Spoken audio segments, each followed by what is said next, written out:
I'm here with disturbing news about our favorite gadgets, cell phones, tablets, Wi-Fi, etc.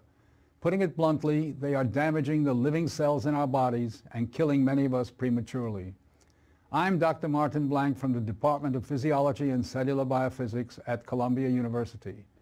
It is distressing for me and more than 160 colleagues who today are petitioning the United Nations requesting that they address this problem.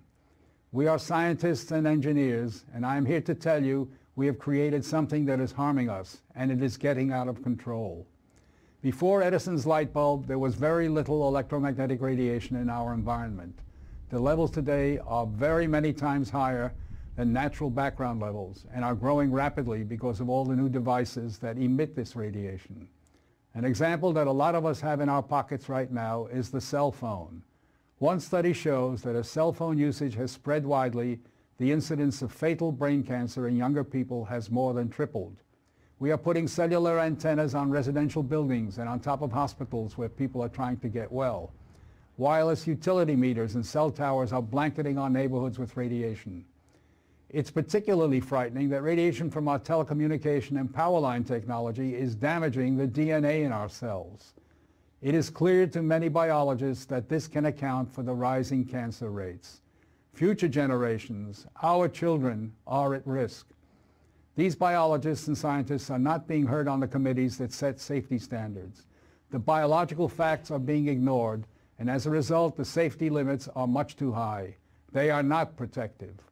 More protection will probably result from full disclosure of possible conflicts of interest between regulators and industry. Rising exposure to electromagnetic radiation is a global problem.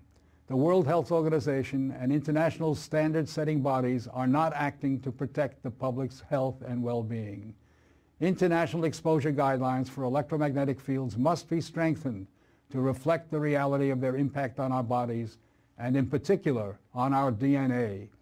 Although we are still in the midst of a great technological transformation, the time to deal with the harmful biological and health effects is long overdue. We are really all part of a large biological experiment without our informed consent.